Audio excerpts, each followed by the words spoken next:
Namaha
காட்சி கொடுப்பார்.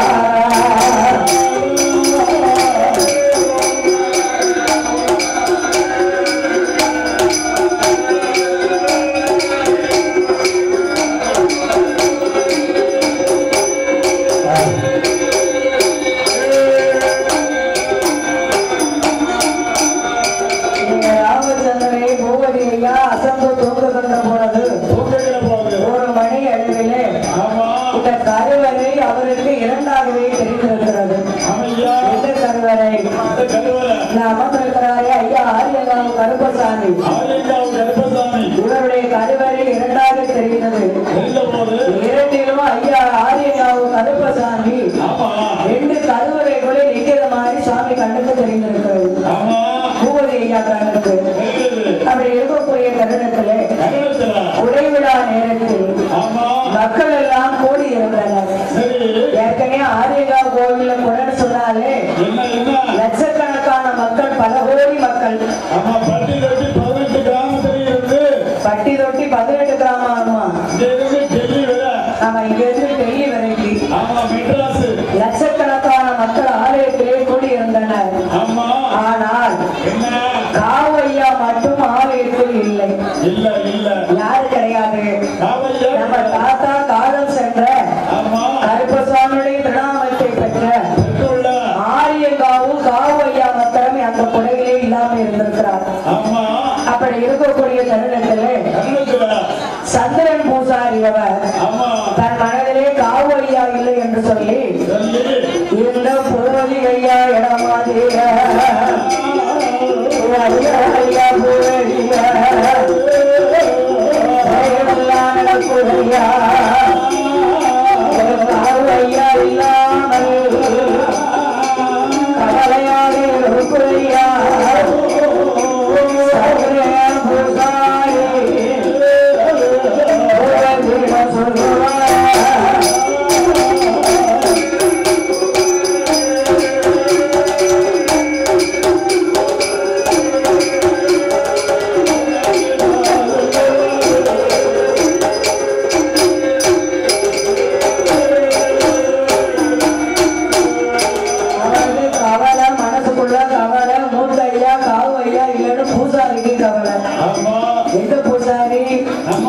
சந்திரன் பூசாரி மூவதி ஐயாவும் இரண்டு பேரும் கருவறைக்குள் சென்று தேங்காய் பழங்களுடன் பூசைக்கு ஏற்பாடு செய்து கொண்டிருந்தனர். திடீரென பூசாரி சந்திரன் ஐயா கருவறையை வெட்டி வெளியில் வந்து மூவதி ஐயாவிடம் முத்து முத்தாக கண்ணீரை வடித்துக் கொண்டிருக்கிறார். ஐயா, தங்கள் தாத்தா இல்லாத கொடை ரொம்ப கொடைகள் சிறப்பாக இருந்தாலும் ரொம்ப கவலையாக இருக்கிறது ஐயா. ஏற்கனவே பெரியவர்களை போல் உலகத்தில் இனி வருமா? தலைமுறை தத்துவங்கள் வழிமுறை விட்டு போகக்கூடாது என்று சொல்லிதான் காவையை எடுத்த ஒரு தெய்வத்தினுடைய திருப்புகளை அண்ணாருடைய பேர குழந்தை எங்க ஐயா ராமச்சந்திர பூவதி ஐயா மேலே வந்து அருள்வாக்கு கொடுத்திருக்கிறார். உடனே காவையா இல்லாமல் ஒரு காலமும் நம்ம கூட நடந்ததே இல்லை. இந்த ஆண்டு நடக்க ஆனால் இப்போது தாத்தா இல்லையே என்று சொல்லி ராமச்சந்திர பூசாரி மனவரு தந்த அலை கொண்டு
எண்ணவும் கூடாது. இங்க வந்திருக்க பக்தர்களும் சனத்தொகைகளும் சாமியை தெரிசிக்க வந்த பக்தர்களும் காவையா இல்லைன்னு மாத்திரம் யாரும் உங்க மனசுல தென்பட்டு கூடாது. அவர் இறந்து அவருடைய ஆத்மாதான் உயிர் தான் பெரிதற்கே தவிர அவர் ஆத்மா இங்கேதான் அமர்ந்து கொண்டிருக்கிறது. கருவறைக்குள் காவு ஐயா கருப்புசாமி மேலே பிரிந்து இன்னும் என்றும் என்னென்றைக்கு உங்களுக்கு காட்சி கொடுத்து கொண்டே இருக்கிறார். அதற்கு பூவதி ஐயா சந்திரன் பூசாரியிடம் சொன்னார், தாத்தா வேறு எங்கும் போகவில்லை, அனுமான் திறப்பு விழாவிற்குத்தான் சென்று விடுகிறார். எப்படியும் இங்கு வந்து விடுவார், நீங்கள் அழ வேண்டாம் உடம்ப வேண்டாம் என்று சொல்லிவிட்டு பூவதி ஐயா 2 கருவறையில் ஒரு கருவறைக்கு சென்று பார்த்த போது 2 கருவறையா தெரிஞ்சுதா, அதனால ஒரு கருவறைக்குள்ள போய் பார்ப்போமே அப்படின்னு எங்க சின்ன ஐயா, அவருக்கு பெரிய ஐயான்னு சொன்னா எங்க பூவதி சின்ன ஐயா, அதனால ஐயா காவு ஐயா சென்று கொண்டிருந்தார். கருவறைக்கு சென்று பார்த்த போது காவு ஐயா தான் கருப்பசாமியை போயே சென்று கொண்டிருக்கிறார், நின்று கொண்டிருந்தார். மறுபடியும் வெளியே பூவதி ஐயா வந்து பார்த்ததும் கருப்பசாமி சிலையாகவே மாறிவிட்டார். தாத்தா கூட தெரிஞ்சிருக்கு காவு ஐயா மாதிரி, அப்ப நம்ம தாத்தால உள்ள நிக்காது அப்படின்னு சொல்லி பூவதி ஐயா பின்தொடர்ந்து கருவறைக்குள் போகும் பொழுது கருப்பசாமி சிலைக்குள் போய் காவு ஐயா மறைந்தாராம். பாத்தியடா எவ்வளவுதான் மனம் உருகி அந்த காவு ஐயா கருப்பசாமி மேல ஒரு உள்ளன்பு வைத்திருந்தாரானா சிலைக்குள்ள அவருடைய உயிர் சென்றிருக்கும். அப்படி நம்ம இதுவரைக்கும் எங்கேயாவது கேள்விப்பட்டிருக்கோமா? கிடையவே கிடையாது. தீராத வெளி தீர்த்த காவு ஐயா கருப்பசாமி அருளை பெற்ற பெரிய காவு ஐயாவுக்கு பின்னால என் சின்ன காவு ஐயா ஐயா ராமச்சந்திர பூவதி, என்ன பூவதி? ராமச்சந்திர பூவதி. மறுபடியும் வெளியே பூவதி ஐயா வந்து பார்த்து கருப்பசாமி சிலையாக மாறிவிட்டார். இவ்வாறு கண்டவுடனே பூசாரியிடம் பூவதி ஐயா சொல்ல வந்தார். அப்பொழுது ஆலயம் முழுவதும் மக்கள் நிரம்பி இருக்கும் இடத்திற்குள் வேட்டியை தார்பாச்சி கட்டிக்கொண்டு கையில் 2 பந்தங்களை பிடித்து அங்கு குல்லாவுடன் மேலகாலங்களோடு ஒட்டு குழவைகள் முழங்க ஆலயத்திற்குள் எப்படி காவையா நுழைகிறார் தெரியுமா? ஐயா கொட்டு சத்திரம் கேட்கும் போது ஒட்டு சத்திரம் குழவை சத்திரம் கோவிலுக்குள் சென்றவர் சனத்துறை இருக்கும் போது தாத்தாச்சி கட்டிக்கொண்டு 7 பந்தம் கையில் எடுத்து ஆடாரி போட்டுக்கொண்டு ஆடாரி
உடனே தூக்கத்தில் இருந்து பதறி இழந்த பூபதி ஐயா மறுநாள் காலையில் தாத்தா காவு ஐயாவிடம் கனவில் கண்ட காட்சியை விளக்கமாக கூறினார்.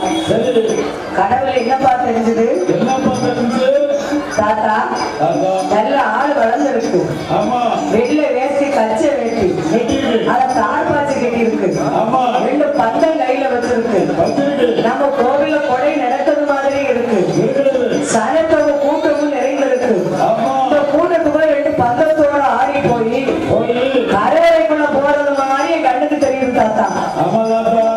பார்த்தீங்களா எப்படி காட்சி கொடுத்திருக்கிறாரு விளக்கமாக கூறினார். மூவர் ஐயா நாம் கண்ட கனவுகளுக்கு என்ன விளக்கம் தாத்தா என்று காவு ஐயாவிடம் கேட்டார். அதற்கு காவு ஐயா இந்த காட்சி உனக்கு கிடைத்ததா என்று கூறினார்.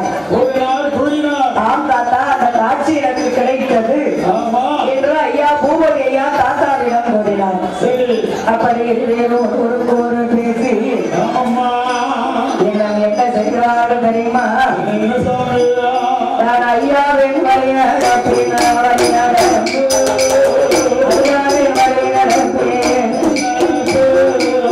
அழகாக இருப்பேன் என்று தாத்தாய் இறந்ததினால் தாத்தாய் இறந்ததின்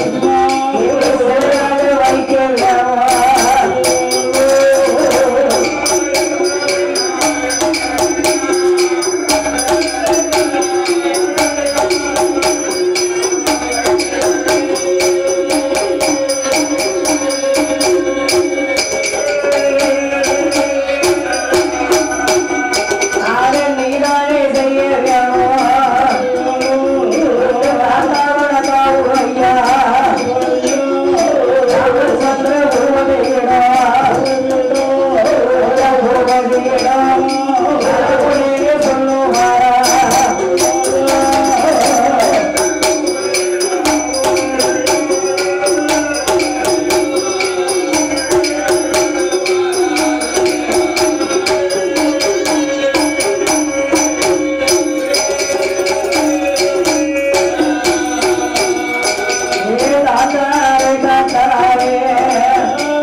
அதற்கு காவு ஐயா நமது ஐயா ஒரு முடிவு எடுத்தால் அதை யாராலையும் மாற்ற முடியாது.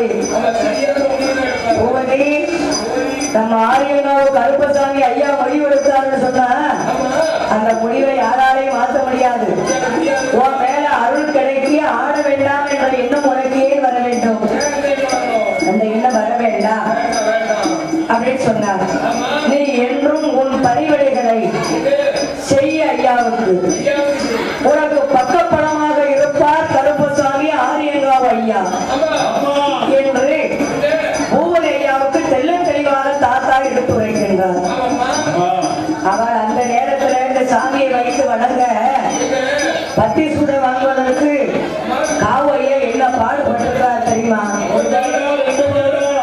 தன் மக்களை பட்டினியா போட்டு பிள்ளைகளுக்கு சாப்பாடு இருந்தாலும் இல்லாட்டாலும் பத்தி கூட வாங்க தயாரா இருப்பாங்க. பத்தி கூட வாங்குவது அப்படியே பெற்ற பெரிய தலை.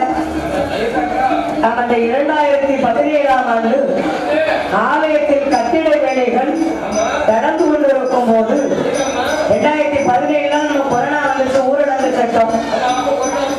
எப்ப வந்துச்சு கொரோனா? நம்ம ஒருத்தரோட ஒருத்தர் பேசக்கூடாது, ஒரு பக்கம் வெளியே போகக்கூடாது அப்படிங்கிற ஊரடங்கு சட்டம். கொரோனா நோய் பரவல் உள்ள நேரத்தில், ஊரடங்கு உத்தரவு உள்ள நேரத்தில் பூவதையா அவருடைய சகோதரர்கள் கோவில் கட்டிட வேலைகளை செய்து முடித்துவிட்டு காவு ஐயா உத்தரவு பெயரில் ஆலயத்தில் தங்கி விடுவார்கள். அப்பறை தங்கியிருக்கக்கூடிய நேரம் இதை என்ன காரணங்கள் இங்கே நடந்துகிறது தெரியுமா? ஐயா அங்கு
கட்டிக்கிட்டு தலையில கொல்லாம வச்சுக்கிட்டு நான் தான் அரியங்காவு கருப்பசாமி நான் கிழக்கு போறேன் என் கூட வாரியால கண்டா எப்படி இருக்கும் எவ்வளவு பயம் இருக்கும் அந்த ஒரு சாம வேலையிலே ராமச்சந்திர பூவதையா உடல் பதறி எப்படி இருக்கிறார் தெரியுமா அந்த மாதிரி பதறிடுமா பதறிடுமா பதறிடுமா ஆவிடலாகிடுமா ஆவிடலாகிடுமா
ஐயாவை வணங்கி நின்றார்.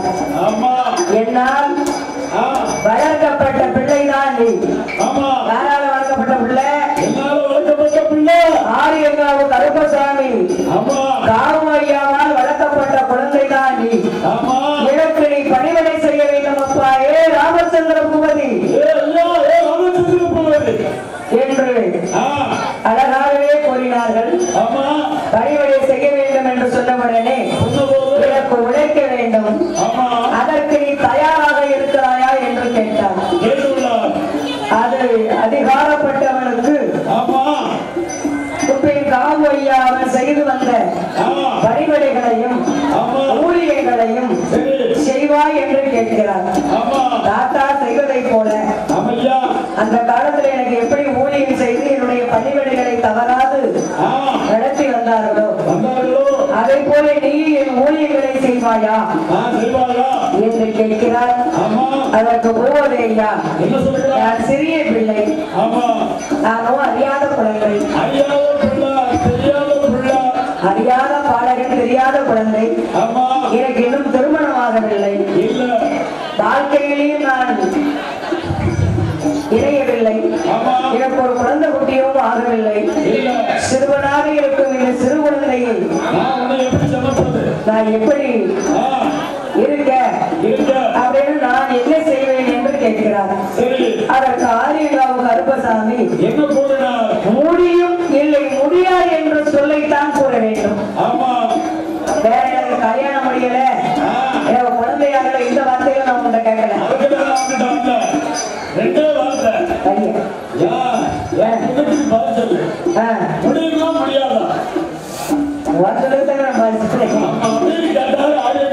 ஆரியங்காவு கருப்பசாமி கேட்காரு, உனக்கு முடியுமா முடியாதா? இந்த இரண்டே வார்த்தையைத்தான் கேட்டார். பூவதையா சரி முடியும் என்று சொல்லுகின்றார். சம்மதித்தார். அதெல்லாம் பிள்ளை நம்ம என்ன பயப்படுவோம்? நம்ம வயசுக்கு என்ன சாமியை கும்பிட போறோம்? அங்கிட்டு ஓடுவோம், தெரியும், அங்கங்க சுத்துவோம், ஆடுவோம், பாடுவோம். ஆமா, நம்ம தெரிபடி இருப்போம்னு நம்ம என்ன நினைப்போம். ஆனா ராமச்சந்திர பூபதி யாருடைய பேரு? காவையாவுடைய பேரு. அப்ப அந்த வரி வாரிசு வேணும்ல. இத்தனை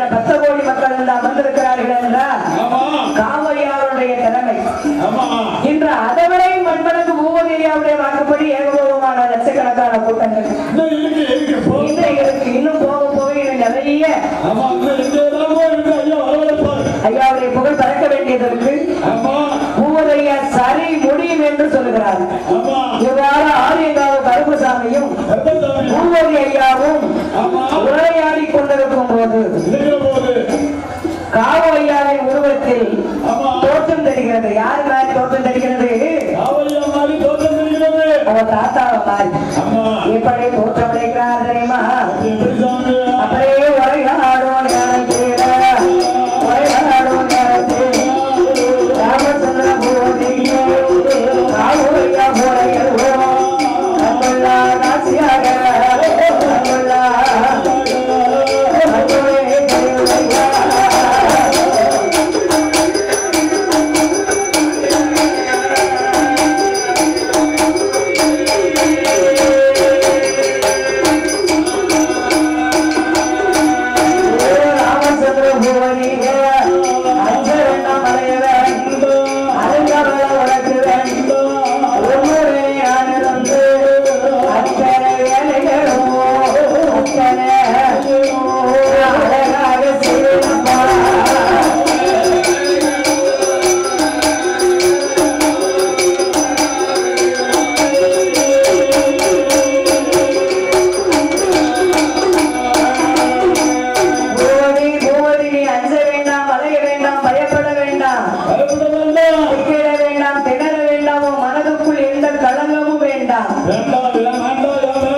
உன்னுடன் காவையா நான் உன்னுடன் இருந்து செய்யக்கூடியதை அத்தனை செயல்களையும் செய்வீரப்பா.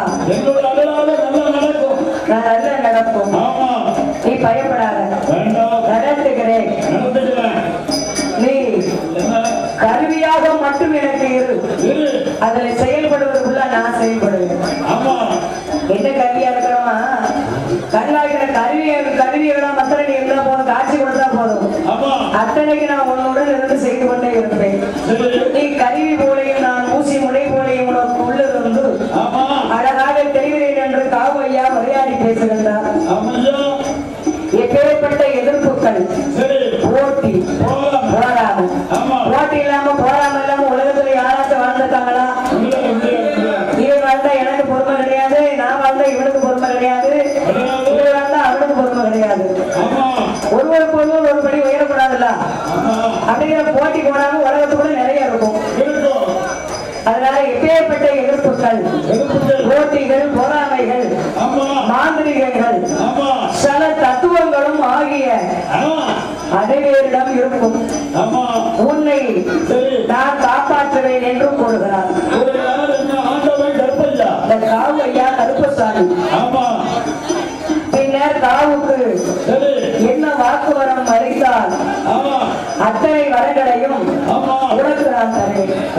கருப்பசாமி சொல்லியிருக்கிறார் பூவரி ஐயாட்ட, பூவரி ஐயா நீ அஞ்ச வேண்டாம், அலைய வேண்டாம். காவு ஐயாவுக்கு நான் எப்படி வாக்கு கொடுத்து அள்ளி கொடுக்கும் சாம்பலுக்கு அத்தனைக்கும் தீராத வினையும் தெரிஞ்சோ அதுபோன்று நான் ஒன்றுடனும் இருப்பேன். நீ அள்ளி கொடுக்கும் சாம்பலுக்கு அத்தனையும் சரியாகிவிடும் அப்பா. இந்த வட்டலை தார் வரம் கொடுத்தார்,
இப்படியெல்லாம் இருக்க வேண்டும் என்று கூறி இதன்படி நடப்பேன் என்று இலக்கினி சத்தியம்தான். அது கேட்கணும்ல. கடமை கண்ணியம் கட்டுப்பாடு உழைப்பு உயர்வுன்னு சொன்னாங்க.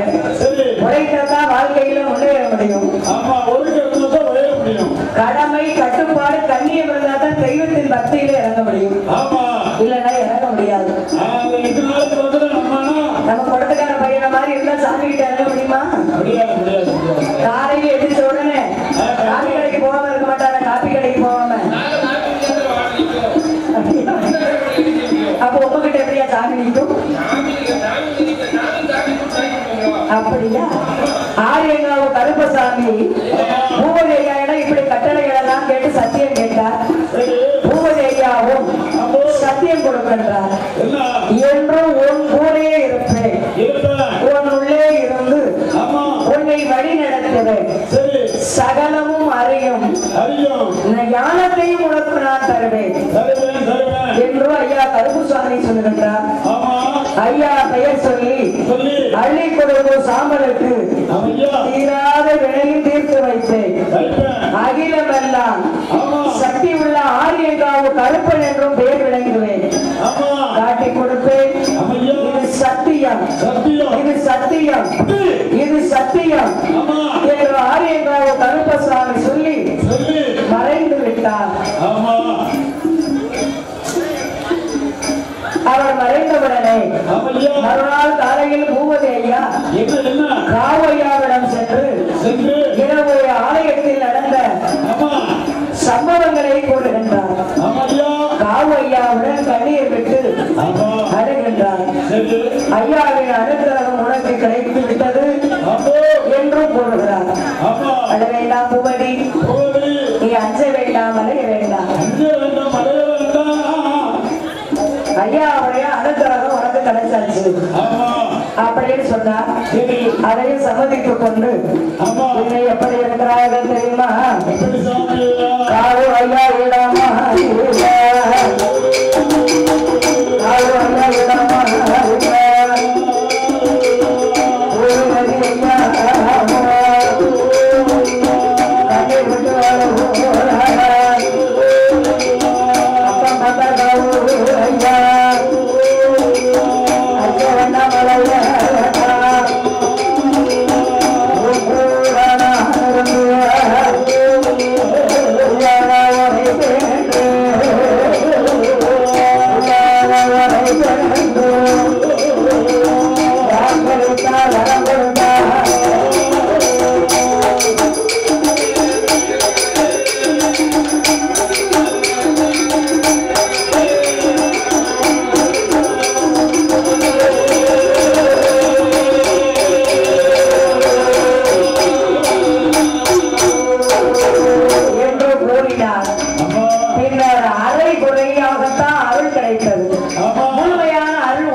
நீ பிடித்த பையன்.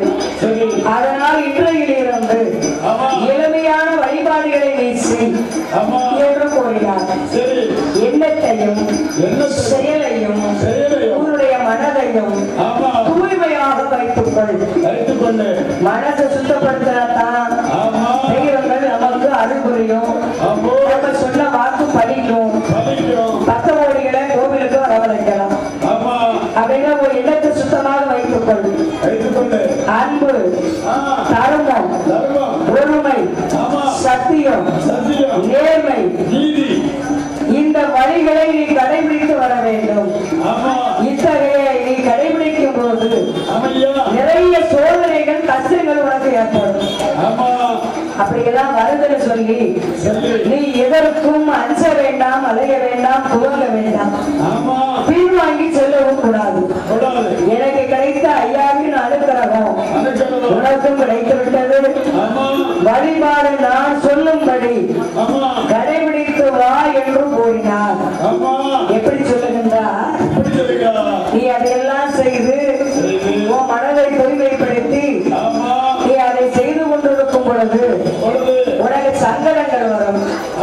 சங்கடங்கள் வருவது நீ கவலைப்பட வேண்டாம். அப்பா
முன்பாக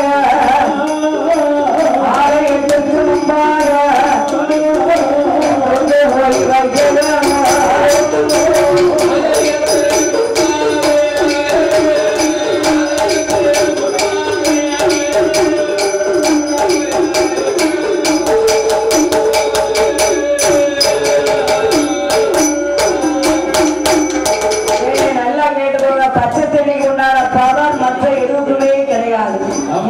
எதுக்கு கிடையாது?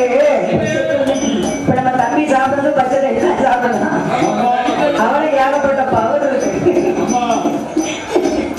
பச்சை தண்ணி என்றாலே அதற்கு அவ்வளவுடைய பவர் உண்டியா? நீ மஞ்சப்பால் கும்பம் ஏற்ற வேண்டாம் பூமதி. ஒரு டம்ளர்ல பச்சை தண்ணீர் ஒரு கிளாஸ் எடுத்து கரெக்டா 12 மணிக்கு கோவில் ஆலயத்திற்குள் கொண்டு வைத்து ஒரு மெழுகுவர்த்திய மத்தரை ஏற்றி ஓம் சக்தி என்ற நாமத்தை நான் இருக்கிறார் அம்மா சக்தி மாரியம்மா, அதனாலே ஓம் சக்தி என்று சொல்லி 1008 முறை 1008 முறை நாமத்தை செபிக்க வேண்டும். அந்த படை போதி ஐயா ஓம் சக்தி என்ற நாமத்தை எப்படி செபிக்கிறார் தெரியுமா? தமிழர்களே தண்ணீர் வந்தவா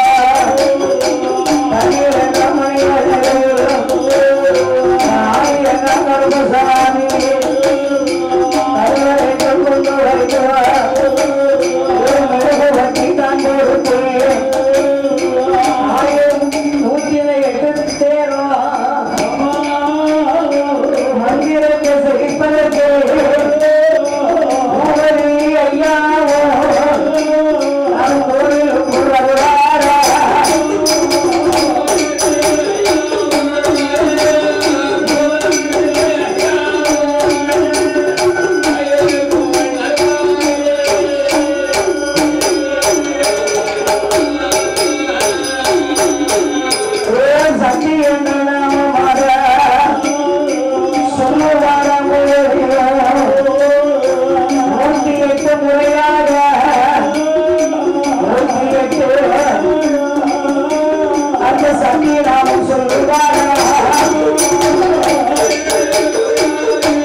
சொன்ன முறைப்படி பூஜை நடத்தி வந்தார்.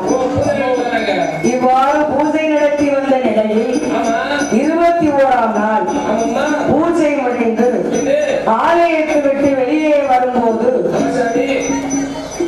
வானத்தில் ஒரு சோதி தெரிந்தது போல் காட்சி கண்டார். பாத்தீங்களா?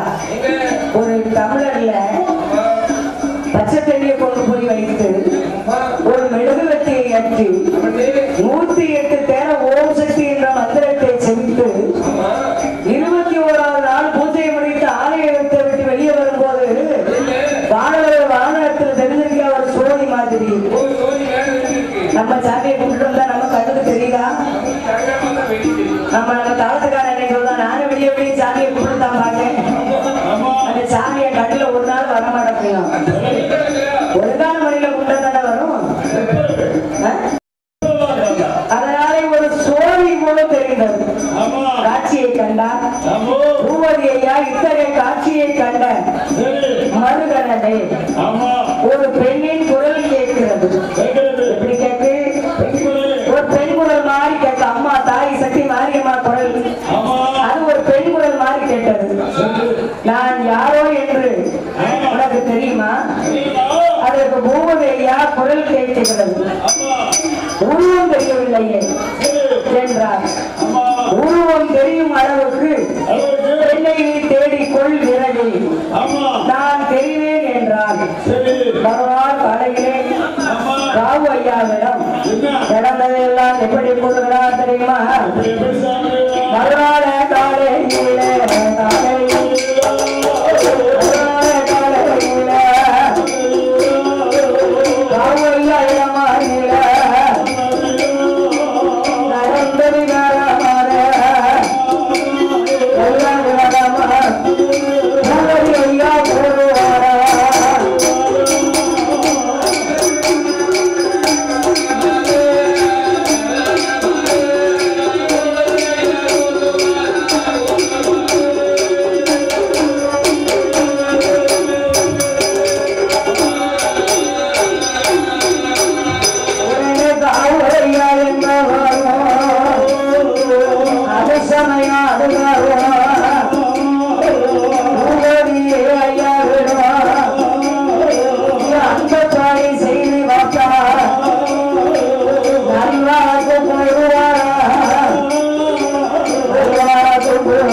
பூவதி ஐயா பூஜையை நிறைவு செய்து முடித்தார்.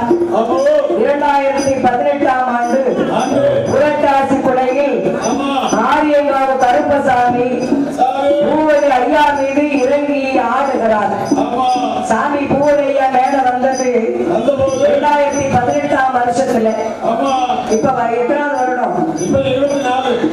அப்ப 18, 19, 20, 21, 22 7 வருஷம் கிட்ட. 7வது வருஷம் தொடங்கி கொண்டிருக்கிறது. ஆரியங்காவு கருப்பசாமி ஐயா காவையாவின் கட்டளைப்படி பூவதி ஐயா சக்தி மாரியம்மனுக்கு வீட்டில் வைத்து கும்பம் ஏற்றி வழிபட்டு வருகிறார். 2019ஆம் ஆண்டு மார்கழி மாதம் காவையாவுக்கு கண் அறுவை சிகிச்சை செய்யப்பட்டது. யாருக்கு அறுவை சிகிச்சை? காலம் சென்றாரே நம் ஐயா காவையா கருப்பசாமி அருளாடி மருளாடி அவர்களுக்கு கண் அறுவை சிகிச்சை செய்யப்பட்டது. 2020ஆம் ஆண்டு காவையா எனக்கு உடல்நிலை சரியில்லை, மாசி கொடை நெருங்கிவிட்டது, பூவதி நீ பொறுப்புடன் இருந்து இந்த கொடையை நடத்த தயாராக கூறினார். தயாராக இருக்க வேண்டும் என்று கூறினார். எப்படி சொல்றாங்க பாருங்க. 2019 அவங்களுக்கு உடல்நிலை சரியில்லை, மார்கழி மாதம் காவு ஐயாவுக்கு கண் அறுவை சிகிச்சை செய்யப்பட்டது. அப்ப எனக்கு கண் அறுவை சிகிச்சை செய்வதனால மாசி கொடுத்துட்டு நெருங்கியாச்சு. நான் அதை போய் இருந்து முழுமையா என்னால செய்ய முடியாதுப்பா. அதனால பூவதி என்னுடைய கட்டளைப்படி கருப்பசாமி காவு ஐயாவுக்கு தாங்க வாங்க இந்த கொடைகளை நடத்தி கொடுக்க வேண்டும் என்று எப்படி சொல்லுகிறார் தெரியுமா? ஐயா என் மகனா பூவதியா கண்மணியா மாசி கொடையோ தயாராக இருக்கும்படி தாத்தாவும் சொல்லுவாரா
மாசி கொடையில பாருங்க, பூஜை நடக்கும் போது சாம கொடையில இரவு சாம பூஜையிலே காவையா அருள்வாக்கு கூறுகிறார். ஆலயம் பொறுப்பாளர்களையும் கோமரத்தார்களையும் மற்றும் மருளாளிகளையும் அழைத்து இன்னும் 3 ஆண்டுகளுக்குள் பூக்குரல் எழும்பும். என்ன குரல் எழும்பும்? பூக்குரல். பூக்குரல் 3 ஆண்டுக்குள் ஒரு பூக்குரல் எழும்பும். ஒரு கொடிய நோய் உலகம் முழுவதும் பரவும். அது எப்போது முடியும்? என்றைக்கு விடிவு காலம் நடக்கும் என்று சொல்ல முடியாத அனைவரும் ஓடி ஒழிய போகிறீர்கள் என்று ஐயாவுடைய வாக்கு. அன்னைக்கு அனைவருக்கும் எச்சரிக்கையோடு கொண்டு நீங்கள் இருங்கள். நான் இன்று எச்சரிக்கை கொடுக்கின்றேன். கையில் விளக்கை வைத்துக் கொண்டு புலிக்குள் விழுந்து விடாதீர்கள் என்று அருள்வாக்கு சொல்லி கண்ணீர் விட்டு அழுகின்றார். அனைவரும் நீ கூறியது போல் நடந்தது என்று ஒருவர் என வாக்கு கொடுக்கின்றனர். சாமி அதுவரை நடக்குமா, நடந்தே இருக்குமா என்று எல்லோரும் கூறுகிறார்கள். மாசிப்படை முடிந்தவுடன் பூவதி ஐயா காவு ஐயாவிடம், தாத்தா ஐயா மாசிப்படையில் 3 ஆண்டுக்குள் கூழ்குரல் எழும்பும் என்று கூறினாரே, அது எங்கு நடக்கும், யாருக்கு நடக்கும் என்று கேட்கிறார் காவு ஐயாவிடத்தில். இந்த மாசிப்படைய பூவதி ஐயா நின்று நடக்கும் பொழுது அருள்வாக்கு ஐயாட்ட சாமி சொல்லியிருக்கிறாரு, இந்த 3 வருடத்துக்குள்ள ஒரு கூழ்குரல் ஒன்று எழும்பும் அப்படின்னு சாமி பேசியிருக்கிறாரு. இது அறியாத குழந்தைகள் பூவதி ஐயா. அதனால தாத்தா இருக்கும் பொழுதே தாத்தாட்ட போய் விவரம் கேட்டிருக்கிறாரு. தாத்தா கூழ்குரல் எழும்பும் என்ற வாக்குரைக்கின்றது தெய்வங்கள். இது யாருக்கு நடக்கும், இது எப்ப நடக்கும், இது எந்த நேரத்தில் இருக்கும் என்ற ராமச்சந்திர பூமதி தாத்தா ஐயாவிடத்திலே போய் கேட்டவுடனே காவையா என்ன சொல்கிறா தெரியுமா, சமய அந்த காத்தை காவிரி அந்த காத்தை காவிரி காவையா என்பவர் அதற்கு நினைத்தார்கள் கூறாமல் இருப்பார். நாளைக்கு சொல்லுவேனே, நாளைக்கு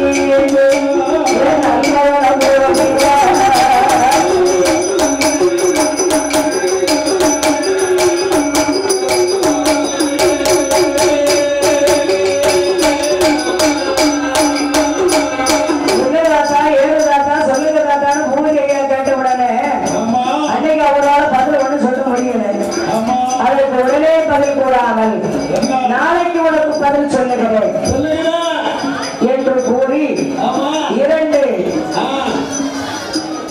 2 நாள் பொறுப்பார் நாட்களை கடத்தினார். 1 நாள் 2 நாள் 3 நாள் 4 நாள் என்று ரொம்ப நாள கடக்கல. 2 நாள் தான். ஆமா, 2 நாட்களை கடத்தினார். பின்னர் பூவதி ஐயாவின் மின் குருப்பத்தின் பேரில் மாசிக்கொடை 8ஆம் பூஜை முடிந்து மறுநாள் ஐயாவில் வாக்கிற்கிணங்க அக்காரணத்தை கூறுகிறார். 8ஆம் பூஜை நடக்குகின்றது. இந்த கூக்குரல் எழும்பும் நமது கோட்டைக்குள் இருக்கலாம், இல்லைன்னா நமது குடும்பத்திற்குள் இருக்கலாம், இல்லை என்றால் எனது இறப்பாக கூட இருக்கலாம். பாத்தீங்களா, பூவதி ஐயாட்ட கருப்பசாமி வாக்குரைக்கிறத தாத்தா கிட்ட விவரம் கேட்டவுடனே அன்று ஒன்றும் பதில் சொல்ல முடியாமல் 2 நாள் கழித்து ஆரியங்காவு கருப்பசாமி அருளை பெற்ற காவு ஐயா தன் பேரனிடத்திலே கூறுகிறார், பூக்குரல் எழும்பும். 2வது என்ன, அது நம்ம கோட்டையில் இருந்தாலும் இருக்கலாம், இல்லைன்னா நமது குடும்பத்துக்குள்ள இருந்தாலும் இருக்கலாம், இல்லை என்னுடைய இறப்பாக இருந்தாலும் இருக்கலாம். அவருடைய இறப்பு அவருக்கே தெரிஞ்சிருக்கு. நம்ம நாளைக்கு சாப்பிடும் நமக்கு தெரியுமா ஐயா? அப்ப இந்த கருப்பசாமி மேல எங்களுடைய அன்பு வைத்து பாச வைத்து குழந்தையும் தெய்வமும் கொண்டதைத்தான் என்று சொல்வார்கள் அல்லவா? ஒரு குழந்தைய ஒரு தாய் எப்படி குளிக்க வைத்து அதுக்கு பட்டு பட்டாடை அணிந்து என்ன பொட்டு வச்சு எப்படி சட்டம் போட்டா பிள்ளைய பார்க்க நல்லா இருக்கும், அப்படியே ஒரு தாய் குழந்தையை கேட்டுக்கிறாரோ அதை போல நம்ம ஐயா காவு ஐயா இந்த ஆரியங்காவு கருப்பசாமி அழகுபடுத்தி பார்த்திருக்கிறார். என்ன கலர்ல புல்லா வைக்கலாம், சிவப்பு கலர் வைக்கலாமா, பச்சை கலர் வைக்கலாமா, வெள்ளை கலர் வைக்கலாமா அப்படின்னு இவர் எவ்வளவு அன்பு வைத்திருந்தா அந்த கூக்குரல் சத்தத்துக்கு என்னுடைய சாதாரண இருக்கிறாங்க கூடி இருக்கிறாரு. மற்ற யாராலையும் அப்படி போட முடியாது, என்னுடைய இறப்பாக கூட இருக்கலாம் என்று சொல்கிறார். இவ்வாறு காவு ஐயா சொன்னவுடன் பூவதி ஐயா கண்ணீர் விட்டு வருகிறார். தாத்தா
பேசலாமா தாத்தா தாவையா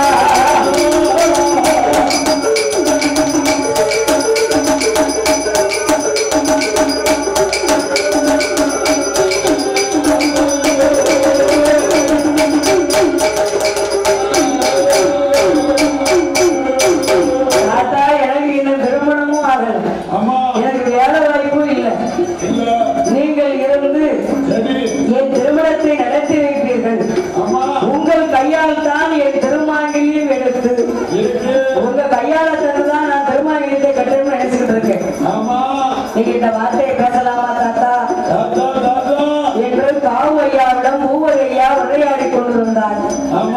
உங்கள் முடிவு காலம் நெருங்கி விட்டது என்று சொல்கிறார். அப்பா என் முடிவு காலம் நெருங்கி விட்டார், இன்னும் என்னால எதுவுமே செய்ய முடியாது, ஆலய பொறுப்பை நீதான் பார்த்துக் கொள்ள வேண்டும் என்றும் சொல்லுகிறார். ஆனால் என் மீது ஆரியங்காவு கருப்பசாமி வந்து இறங்கி 3 வருடங்கள் ஆகிறது. இன்னும் கணக்க ஆரம்பிக்கவில்லை. எத்தனை வருஷம்? 3 வருஷம் ஆகியும் என் மேல கணக்கு சரியானபடி எடுக்கவில்லை என்று பூவரையா கூறுகிறார். நான் பலமாக கால் ஊன்றிக்கிட கூடி நிற்கவில்லை. நீங்கள் இல்லாத ஒரு ஆலயம், குடும்பம், வாழ்க்கை என்னால் நினைத்து கூட பார்க்க முடியவில்லையே தாத்தா என்று சொல்லி பூவரி ஐயா அழுகின்றார். அதற்கு காவு ஐயா, பூவதி ஐயா நீ பயப்படாதப்பா, எல்லாம் ஐயா பார்த்துக் கொள்வார். யாரு பார்த்துக் கொள்வார் என்று தன் வேற குழந்தையாகிய பூவரிக்கு தாத்தா எப்படி வழிமுறை சொல்லுகிறார் தெரியுமா? அப்பா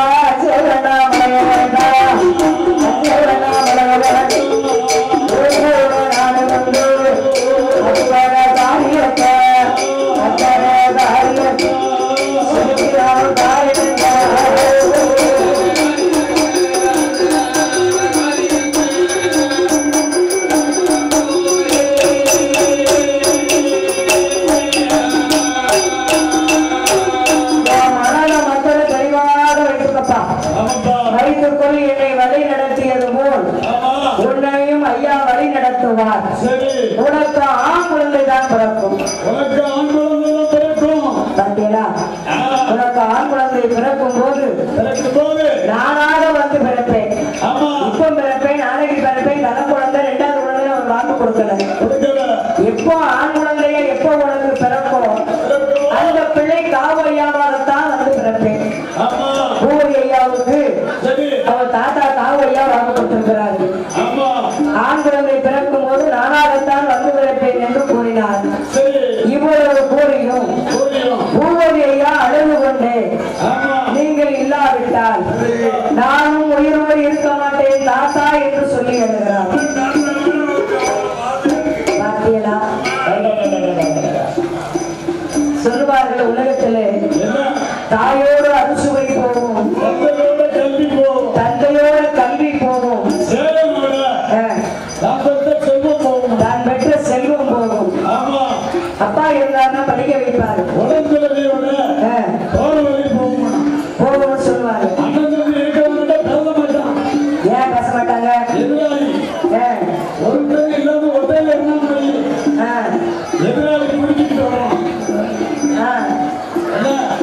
அதனால பாருங்க, அப்பா இருந்தா பிள்ளைகளை நல்லா படிக்க வைப்பாங்க, அம்மா இருந்தாங்கன்னா அறுசுவையோட சாப்பாடு கொடுப்பாங்க, அண்ணன் தம்பி இருந்தாங்கன்னா அஞ்சி மறையாம இருப்பாங்க. ஆனா ராஜ் பூவரி ஐயா தாத்தா மேல எவ்வளவு அன்பு சுத்துறாரு பாத்தீங்களா? ஒரு அளவு கடந்த பாசம். மனிதரோக இருந்தாலும் ஆரியங்காவு கருப்பசாமியாகவே நம்ம தாத்தா நமக்கு காட்சி கொடுத்து கொண்டிருக்கிறார். நம்ம தாத்தா நம்மளை விட்டு பிரிந்தா நம்ம என்ன செய்வோம், ஏது செய்வோம், இந்த கோயிலை எப்படி வழி நடத்த போறோம் அப்படிங்கிற எண்ணம் அவருக்கு நிறைய மனசுக்குள்ள கவலை. பூவரி ஐயா வயதுக்கு இப்ப நம்ம குளத்துக்கார தம்பியை பார்க்க பூவரி ஐயா வயசுதான் இருக்கும். யார் எப்படி வாட்டு சட்டமா இருக்காரு, அப்ப இவருக்கு மனசுக்குள்ள எந்த கவலையும் கிடையாது. நல்ல சாப்பாடு கட்டுக்கோப்பான சாப்பாடு. அப்ப மனசுக்குள்ள ஒண்ணு ஒண்ணா நினைச்சாலும் வயசுக்கு ஆள் எப்படி இருக்காங்க பாத்தீங்களா? தெய்வத்தினுடைய ஒரு அடுத்தவர்கள் கிடைச்சாலே அந்த ஆள் அப்படியே ஊரா உதவிட்டு தான் இருப்பாங்க. அவன் தாத்தாவும் ரொம்ப வளர்த்தியும் கிடையாது, ரொம்ப கட்டையும் கிடையாது, ஆடு குண்டும் கிடையாது, ஒல்லியும் கிடையாது. ஆமா, அவங்க நேரம் எப்படி பார்த்தோமோ அதே மாதிரிதான் இன்னைக்கும், அன்று பார்த்த மாதிரிதான் இன்னைக்கு இருக்கிறாரு. அதே மாதிரிதான் ராமச்சந்திர பூஜை ஐயாவும் தாத்தா மேல மனசுல ரொம்ப ஒரு பாசத்தை வளர்த்து அவர் அழகாகவே அமர்ந்திருக்கின்றார். அருள் பூஜைகள் எல்லாம் நடத்த வேண்டும் என்று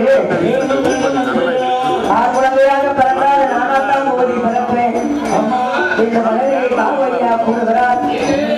அதற்கு காவு ஐயா புத்தி இல்லாமல் இவ்வாறு பேசார். ஆனால் நானும் சாப்பிடுறதை சொல்லலாமாடா, நீ எவ்வளவோ வாழணும்.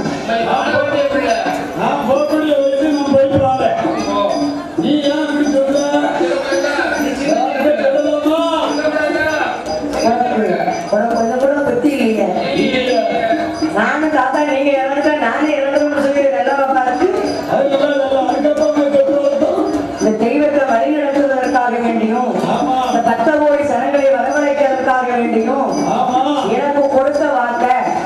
என்னுடைய குழந்தைகள் எத்தனை பேர்களோ இருந்தாலும் என் ஆரியங்காவு கருப்பசாமிக்கு பிடித்த ஒரு பிள்ளை நீ தான்ப்பா. யாருக்கு பிடிச்ச பிள்ளை?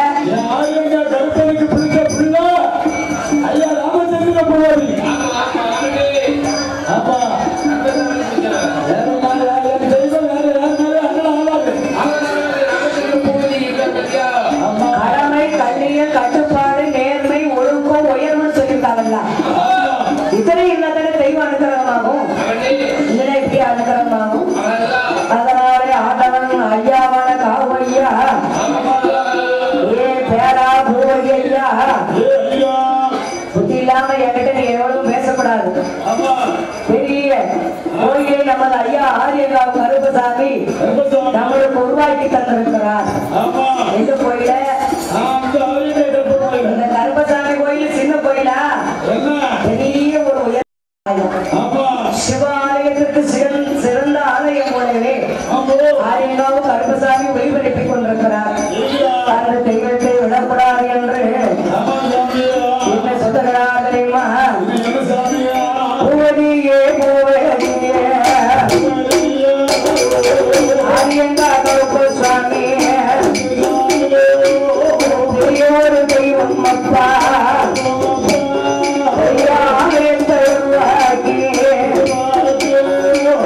அமைக்கும் போது தெய்வம் அதை மறந்திருக்க வேண்டாம் என்று மறுபடியும் சொல்லுவாரா?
உன்னைத்தான் அந்த தெய்வம் தேர்ந்தெடுத்திருக்கிறார்.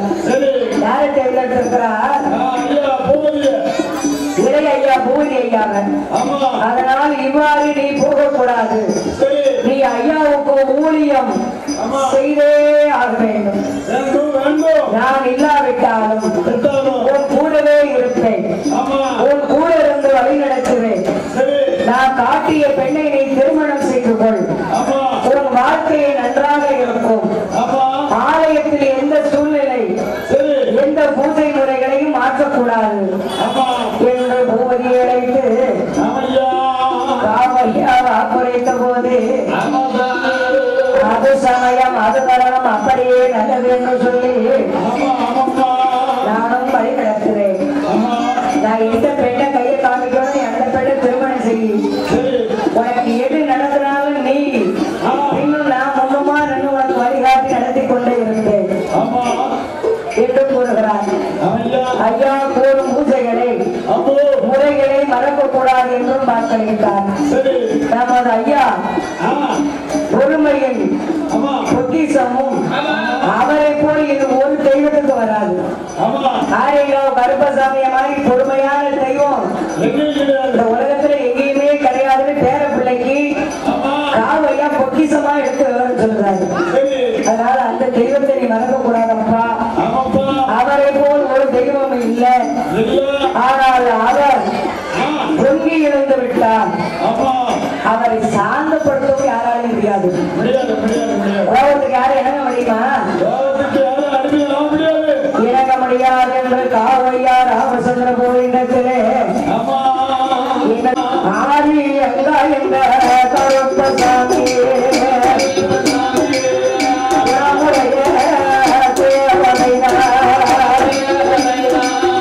அந்த மக்கள் எல்லாம் வாழ வைத்தார்.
அதனால் மிகவும் பயபக்தியும் கட்டுக்கோப்பையும் செயல்பட வேண்டும் என்று சொன்னார். உன் வயதுடைய மற்றவர்களை போல் நீ செயல்படக்கூடாது. ஆடம்பரமும் உன்கிட்ட ஆகாது என்று பேர குழந்தைக்கு சின்ன பூவரி ஐயாவுக்கு பெரிய பூவரி ஐயா காவையா தெளிவுரை எடுத்துக் கொள்கிறார். நமது ஆலயத்தில் ஆரம்ப காலத்தில் இருந்து தலைமை மருளாளி ஒருவர் தான் இருக்க வேண்டும்.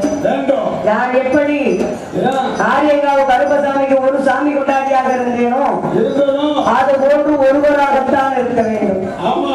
எல்லாரும் சாமி ஆடக்கூடாதுல்ல, எல்லாரும் சாமி ஆடலாம். ஆனா இந்த மாதிரி சொல்லி அவர் சொன்ன வாக்கு பழித்து ஏகபோகமான சங்கடங்கள் நிம்மதிகள் அத்தனையும் கிடைத்ததுனாலதானே இவ்வளவு கூட்டங்கள் வந்து அமர்ந்திருக்காங்க. நம்மளும் சாமி ஆடத்தான் செய்யணும். கோயில் கூட வச்சா வெள்ளம் படிக்க சாமி ஆடணும். நீ சொன்ன வாக்கு பழிக்க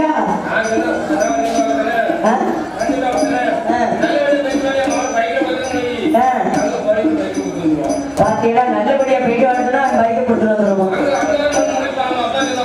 அப்ப நம்ம சாமியாட்டம் அன்னைக்கு அங்கதான் இருக்கு.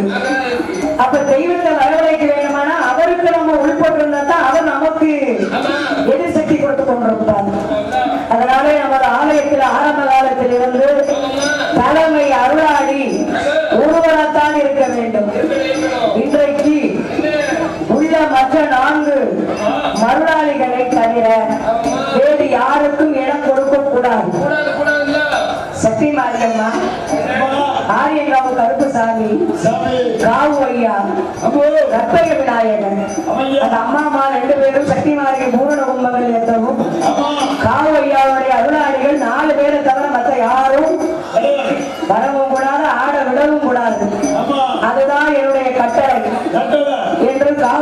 கூறுகிறார். அதை மீறி அருள் ஏதும் வெளியே வெளிப்பட்டார் தலைமை மருளாளி வெளியே வந்து நீ ஐயா உன் மீது இறங்கி விளையாடும் போது கேட்கும் கேள்விக்கு பதில் சொல்ல வேண்டும். இல்லை என்றால் யாருக்கும் இடம் தரக்கூடாது என்று அழகாக தெளிவுரை சொன்ன போது ராமச்சந்திர கோவில் என்ன சொல்லுகிறார் தெரியுமா? அப்படி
நானும் துணையாக இருப்பேன் என்று கூறுகிறார்.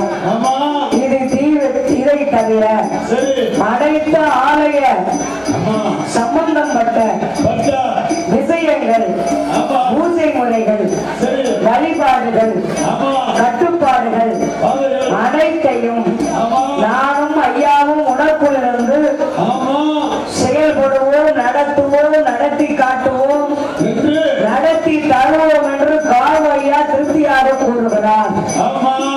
காவையா சொன்ன அறிவுரையின்படி பூவதி ஐயா செயல்பட்டு வந்தார்.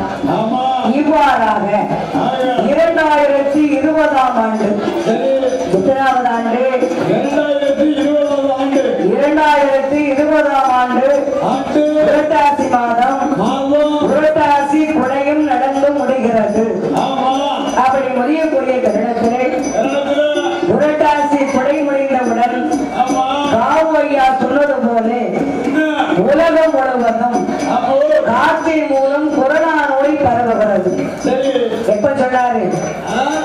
3 வருஷத்துக்கு முன்னால ஒரு கூக்குரல் ஏற்படும், ஒரு கொடிய நோய் ஒன்று வரும் அப்படின்னு குரல் கேட்குன்னு சொன்னாங்கல்ல. 2 பேரும் தாத்தாவும் பேரனும் கலந்து பேசுறாங்க இல்லையா?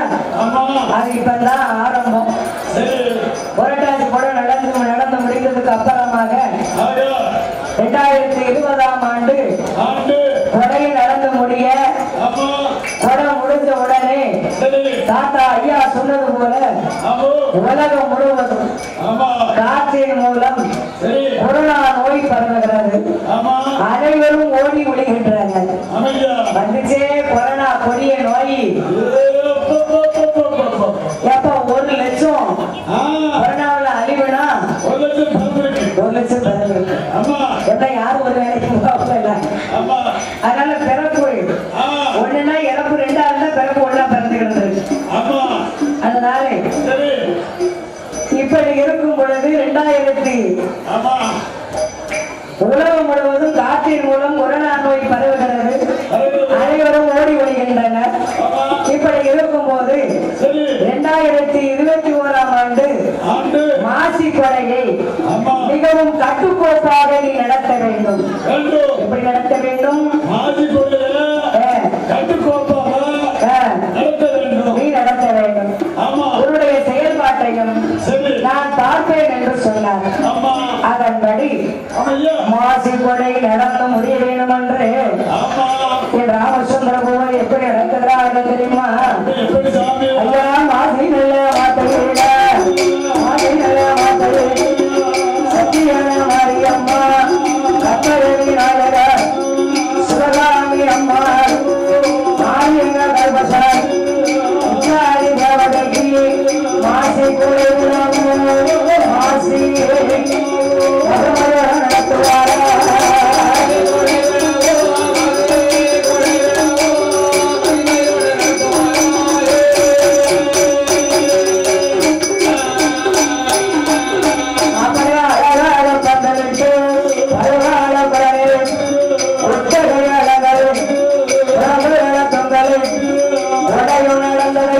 உயிர் நண்பர் மாடப்புறத்தோடானை பார்க்க வேண்டும் என்று ஒரு எண்ணம் அவர் மனசுக்குள்ள உறுத்தி கொண்டிருந்திருக்கிறது. யாரா இருந்தாலும் உடல்நிலை சரியில்லாம உயிர் போகாம இருக்கக்கூடிய நேரம், உயிர் ஊசலாடிக்கிட்டு நேரம் எதையாவது ஒண்ணு நினைச்சுக்கிட்டு இருப்பாங்களா? சிலவங்களுக்கு தங்கத்து மேல என்ன இருக்கும், சிலவங்களுக்கு பொன்பொருள் மேல எவ்வளவு இருக்கும், சிலவங்க எந்த தெய்வத்தை வச்சு கும்பிடுறாங்க அந்த தெய்வத்தின் மேல ஒரு எண்ணம் இருக்கும், சிலவங்களுக்கு பிள்ளைய மேல எண்ணம் இருக்கும். இந்த அருளாளியாக இருந்தும் அருளாளியாக வாழ்ந்திருந்த காவையா கருப்பசாமியை திருவருளை பெற்று உடல்நிலை குறைவாக யாரிடம் மனம் விட்டு பேச முடியாமல் மயங்கி படுத்திருக்கும் வேளையிலே உயிர் நண்பர் மாடக்குளத்தோடானை பார்க்க வேண்டும் என்று அவர் எண்ணத்துக்குள்ள நினைச்சு சொல்லுகிறார். அது சமயம் உயிர் நண்பரும் வருகிறார். காவையா அவரை பார்த்து சந்தித்து மகிழ்ச்சியோடு பேசி மகிழ்கின்றார். பேச முடியாத நிலையில படுத்திருக்கவர் அவரை பார்த்த உடனே மன மகிழ்ச்சி கொண்டு இழந்தளித்து பேசுகிறார். மகிழ்ச்சியாக இருக்கின்றார். இப்படி உள்ள நிலையில் காவையா 2021ஆம் ஆண்டு மே மாதம் 21ஆம் நாள்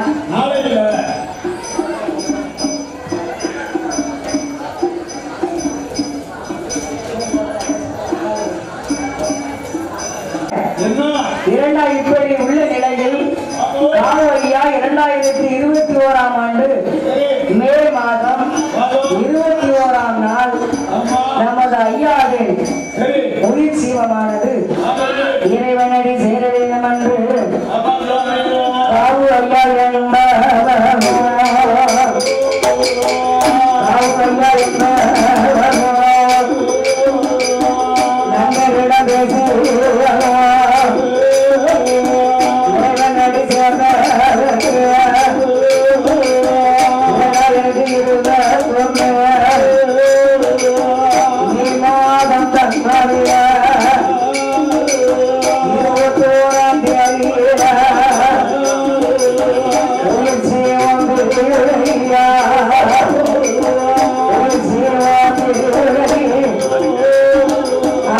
நண்பரிடம் பேசி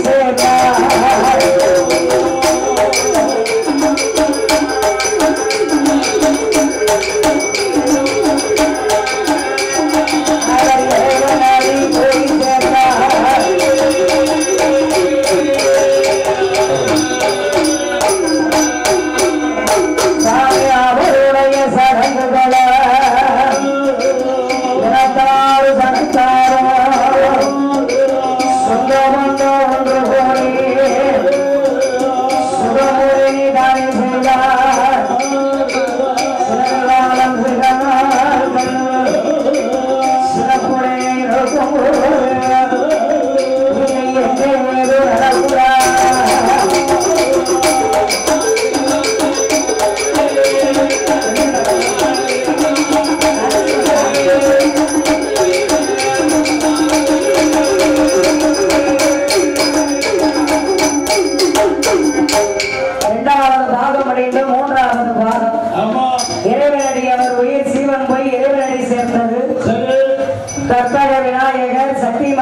அம்மாள் சிவகாமி அம்மன், ஆரியங்காவு கருப்பசாமி துணை, திரு ராமச்சந்திர பூபதி ஐயா பொறுப்பு ஏற்ற பின் கிடைத்த வரங்கள் மற்றும் சம்பவங்கள். ஐயா பொறுப்புக்கு வந்தவுடனே இவங்க வாக்கு கொடுத்து நிறைய செயல் காரியங்கள் செயல்முறையில இறங்கி வேட்டைக்கு போயிருக்காரு. வேட்டைக்கு மகேஷ்குமார் வேட்டைக்கு செல்வார். ஆனால் தனக்கு குழந்தை பாக்கியம் இல்லா குறை தீர்க்க தெரியாமல் ஆரியங்காவு கருப்பசாமி ஐயாவை நாடுகிறார். அவரு சாமியார் அருவாக்கு சொல்றாரு, வேட்டைக்கு போறாரு, எல்லாம் செய்தாரு. 1-2 குழந்தை பிறந்து இறந்துகிட்டே இருக்கு. இதுக்கு வழிமுறை தெரியாம ஆரியங்காவு கருப்பசாமியை நாட வேணும் என்று மகேஷ்குமாரும் பத்மாவதி அம்மாளும்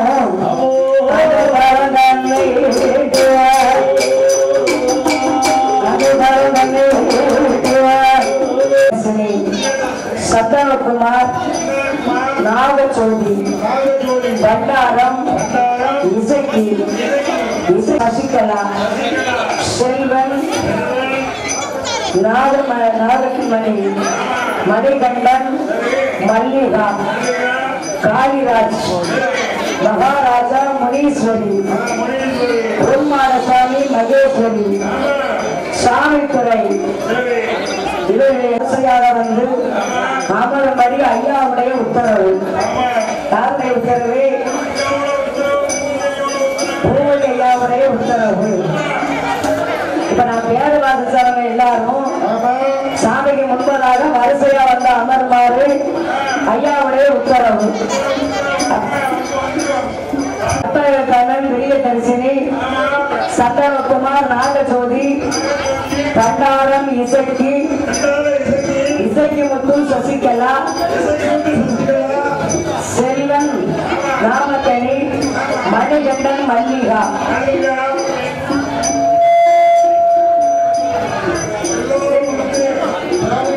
வரம் கொடுத்த அத்தனை உள்ளங்களும் மன மகிழ்ச்சியோட ஐயா வாசல்ல வந்து வரிசையா சாமி வரும்போது வரிசையா இருக்கணுமா? தயாரான நிலையில வந்து உட்கார்ந்துக்கோங்க. அப்படி இருக்கக்கூடிய நேரம் அவர் வேட்டைக்கு போகக்கூடியவர் குழந்தை பிறந்து இறந்து கிடந்திருக்கு. 2021 ஆண்டு புரட்டாசி புடை விழாவில் சாமப்புடையை மகேஷ்குமாரும் பத்மாவதியினரும் ஆரியங்காவு கருப்பசாமியின் காலங்களில் சரணமடைந்து எங்களுக்கு குழந்தை வர வேண்டும். ஆமா, கண்ணீர் விட்டு ஐயாவிடம் கையேந்தி நின்றனர். அதற்கு சரி, கலங்காதே, நீ ஒரு மாநிலக்காரராக இருக்கின்றாய், என்னை நம்பி வந்து விட்டாய், கணக்கு வைத்து கேட்கிறேன் என்று போடி ஐயா என்ன சொல்கிறார் தெரியுமா? நாடுமையா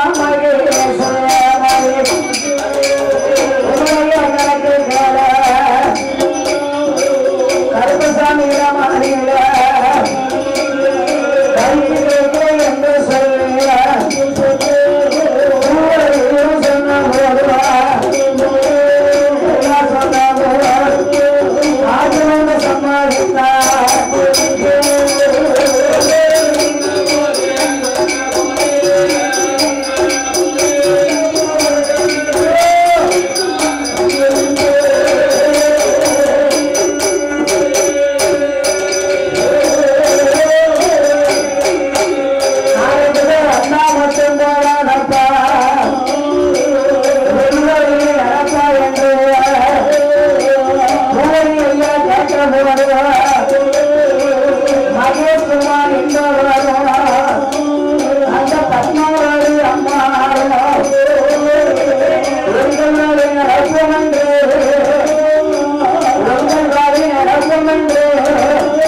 மகேஷ் குமார் மனைவி பத்மாவதி அம்மாளுக்கு இளநீர் தண்ணியை கொடுத்திருக்கிறார். அந்த பத்மாவதி அம்மா அந்த இளநீர் தண்ணீரை வாங்கி குடித்துவிட்டு ஐயாவிடம் திருநீர் விபூதியும் வாங்கி சென்றார். மறுநாளே மகேஷின் மனைவி மாதவிலக்கு ஆகிறார். சாமிக்கு திருநாள் வாங்கிட்டு போனேன். மறுநாளையிலே மாத குறைப்பு குறைக்கின்றாள். பின்னர் 8ஆம் பூசை குறைந்து முதல் கணக்காக மகேஷ் குமார் மனைவி பத்மாவதியினர் கணக்கு வைக்க வருகின்றனர். ஐயா கணக்கு கொடுத்து போகும்போது மகேஷ் குமாரிடம் கோட்டையில் குலதெய்வங்கள் உள்ளது என்று கூறுகிறார். புரிய வச்சு குறி பார்க்கும் போதே நீ ஒரு சுடலை சாமியாடி, நீ ஒரு சுடலை சாமியாடி, அதனால என் குறியில தொடங்குது அப்படின்னு சொல்லுகிறார். உன் மனைவிக்கு சர்ப்பதோஷம் உள்ளது. நாகதோஷம் நாகதோஷம் அப்படி சொன்னா எல்லாருக்கும் தெரியும். நாகதோஷம் உள்ளது. அவள் பிறந்த இடத்துக்கோட்டையில் அவள் குடியிருந்த வீட்டில் வடகிழக்கு திசையில் ஒரு மாடதேவரையும் ஒரு இசைக்கியம்மா ஆலயமும் உள்ளது. பத்மாவதி அம்மா பிறந்த வீட்டுல எங்க இல்ல வாக்கப்பட்ட வீட்டுல இல்ல புதிய முறையில அவன் பிறந்த வீட்டுல வடகிழக்கு திசையில ஒரு மாடனும் இசைக்கியம்மா ஆலயமும் உள்ளது. அந்த வழியே மகேஷ்குமார் மனைவி போனது உண்டு, போய் அச்சப்பட்டது உண்டு. அவ அந்த உன்கிட்ட அத்தகைய உன்கிட்ட இல்ல ஒரு துடிப்பில்லாம. கண்டிப்பாக எல்லாரும் சாரல் டிவி பாருங்கள். சேனல் சப்ஸ்கிரைப் பண்ணிக்கோங்க, கமெண்ட் பண்ணுங்கள், ஷேர் பண்ணுங்கள். சப்ஸ்கிரைப் பண்ணிவிட்டு மறக்காமல் பெல் பட்டனை கிளிக் பண்ணிக்கோங்க. சாரல் டிவியை பாருங்கள், நம்ம சாரல் டிவியை சப்ஸ்கிரைப் பண்ணிக்கோங்க. தேங்க்யூ.